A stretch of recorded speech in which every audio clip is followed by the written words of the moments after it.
isasama ko kayo ngayon sa preparation for collection namin today. So guys, hindi ko alam kung ano yung area na pupuntahan namin or place. So, magkikita-kita kami sa Uncle John. So, uwi na muna ako ng 9 yung basic, yung chewable tablets nila na calcium, iron, and zinc. So, guys, ako yung unang pumunta sa meeting place namin and then sumunod si Nar. And lastly, dumating na rin si Rachel. So, ayan guys, tignan niyo naman kung sino yung hindi sumunod sa protocol namin. Kailangan kasi naka-white kami and pants. So, yan guys. Pero pareho kami ng shoes. Super init guys. Grabe. Pero yan, dumating na kami sa Heavenly Drive campus. Ayan. And hindi ko alam ba't kami nagtawanan dyan. Pero after nyan, dumating na sila sister and father. Pero nagpa-warm up muna si sister ng kanta.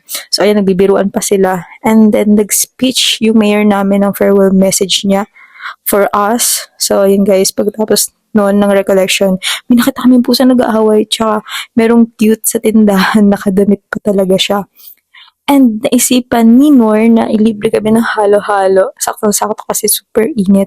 So yun guys, thank you Nor sa libre. So yun guys, see you on the day 2 of our practice hanggang graduation. Bye-bye!